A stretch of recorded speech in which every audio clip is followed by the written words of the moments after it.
Hi guys, my name is Christine and I'm a dating, relationship and personal development coach. And today I'm talking about how to make them feel the same way that you feel about them. So how to make them feel the same way, how to make the feeling mutual. So obviously this can be a little bit tricky because you can't really manipulate how someone feels about you too much. Usually attraction isn't a choice and it's not something that you can really make someone feel for you if that attraction has never been there for you to begin with. So there's a quote by David D'Angelo, who's another dating coach, and he says attraction isn't a choice, right? And basically, what this means is, you know, how you can't stop yourself from being attracted to someone, neither can the other people that you may be interacting with, the people that you may be dating and have crushes on. They can't help who they like either, right? So, with that being said, what I want you to focus on is those people that do have attraction for you to begin with, right? Don't focus on trying to make someone fall for you.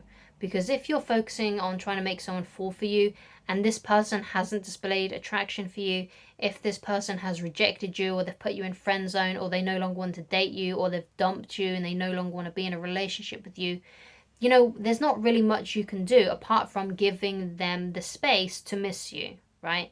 Because sometimes, you know, you can um, make someone miss you, make someone feel more attraction for you if they first of all were already once attracted to you in the past, already do have feelings for you and have attraction for you, and if you then give a leave of absence in their life, basically, because absence does make the heart grow fonder. And if they feel like they're losing you because they haven't heard from you in a long time, if they really like you and they really want to be with you, then they will reach out to you and they will message you, they will try and rekindle things, right?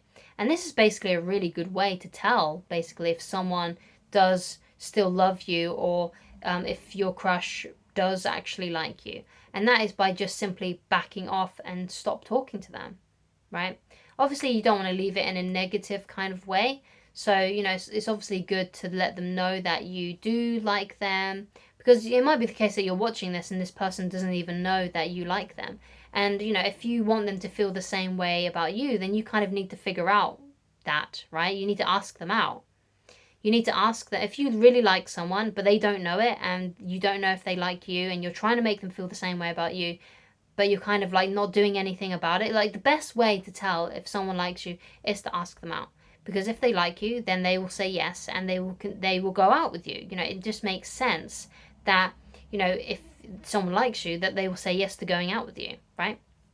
So what you want to do is, you obviously first, if you haven't done so already, is to ask them out. Is to ask, you know, say to them something like, hey, I really like you, I'd love to get to know you better, or I think you're really cute, when are you available for a drink? And then see if they say when they're available and that you can start making a date. And if it doesn't happen, or if they say no, or if they flake on you, then you know your answer. You know that they're just not the right one for you, right? And therefore you can move on, and therefore you know where you stand, because you need to know where you stand first, right? Because if you don't know, then you don't know. You need to find out, and the best way to do that is to ask them out. So if this is someone, however, who is an ex, or it's a crush that may have friend zoned you and they do know how you feel about them, then really all you can do in that kind of situation is to stop interacting with them, stop giving them your attention, and if they like you, they will reach out to you. Because if you're the one that's always messaging them first, if they've rejected you, if you're putting in all the effort and they're just simply not displaying any interest, then you need to remove your attention from them and start focusing on other things and stop giving that person your attention. And if they like you and if they change their mind about you, they will come back. And if they don't, then that's great, because therefore you are now free to go and find someone else, someone who does like you, right? So the best thing for you to do really is to just completely back off, focus on other things in your life, or focus on dating new people. Put your attention elsewhere and stop giving them your attention, because if you want to do if you want to basically come across as someone with self-respect and we all are more attracted to people that do have self-respect. No one likes someone who's a pity party. No one really likes anyone who's too needy. We want someone who is independent, has strong self-esteem, and has self-respect. And the best way that you can do that is by stop giving your attention to those girls and guys that just don't like you, that are just not that into you. It's not the self-respecting thing to do to keep on pursuing someone who has friend-zoned you, who isn't interested in you. You need to develop that self-respect, that strong resolve, and walk away from them, and to move on from them, and to start focusing on other people. And if they come back, great. If they don't, that's also great, because you can now focus all of your attention on finding someone else. So you can't really make them feel the same way about you if they don't already have that attraction. Because,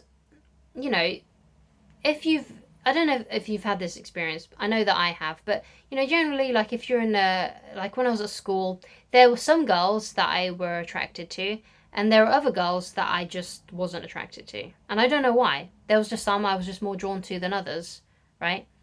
And it may be the case that she or he, whoever this person is, just isn't drawn to you in that way. Like they are also not drawn to you in that way. Because, what's the best kind of experience to have is to be interested in someone who, you have that attraction for, who you just know you like, right? And they also feel the same way about you. They've also had that pulling power towards you as well. And that's when things feel just divinely orchestrated, and you're just so excited because you both feel the same way about each other, and it's amazing. But usually when the uncomfortable feelings appear, they always appear with those people that you have a really strong attraction for, but they don't have the same attraction for you. Or it's the case where someone has a strong attraction for you and you're like, oh no, thank you, right? So, you have to understand, like, sometimes it can be a bit of an opportunity kind of game. Whereas, sometimes when you meet someone that you really like, they just don't feel the same way about you. And there's going to be some people who really like you and you don't like at all. And there's going to be those rare occasions, because I think these occasions are a bit more rare, that, you meet someone who you really like and who really likes you, and you just get on really well, and it just feels amazing. And those, to me, are the best relationships. Stop focusing on those girls and guys that are kind of like, yeah, kind of like how you feel when someone's really attracted to you and you're not attracted to them. Stop focusing on those people. Don't give them the time of day. Once you realize that they don't feel the same way about you and they're kind of like, no thanks, then you need to move on. You need to go and start focusing and searching for someone else who does have that attraction for you that you have for them. Because attraction really, really, really isn't a choice. And there's not really much you can do to make one of those people feel the same way about you. Because they just don't have it in them. They're just not attracted to you. And it's nothing that you should take personally, because you also have those experiences. You also enter a room and you see some women or guys that you really are really attracted to, and there's others that you don't. And they're allowed, that person who you are trying to have makes, who you want to feel the same way about you, also has that freedom. They also have the freedom to have that experience as well, where they walk into a room and there's some that they're attracted to and there's some that they're not. So you just got to allow people to be who they are, essentially, and to have their preferences, to have what they're attracted to, and to allow that, because you allow it for yourself, so you also must allow it for other people to experience that as well. And that's kind of like the best advice I have there on, how to make someone feel the same way about you. Because, there's not really a lot you can do to manipulate that. The only thing that you can do is stop giving them your attention, and maybe they will change their mind about you. If you'd like help with me personally and you'd like coaching with me, then please go to www.christinelovridge.com. Thank you so much for watching, and I shall talk to you again very soon. Goodbye, guys.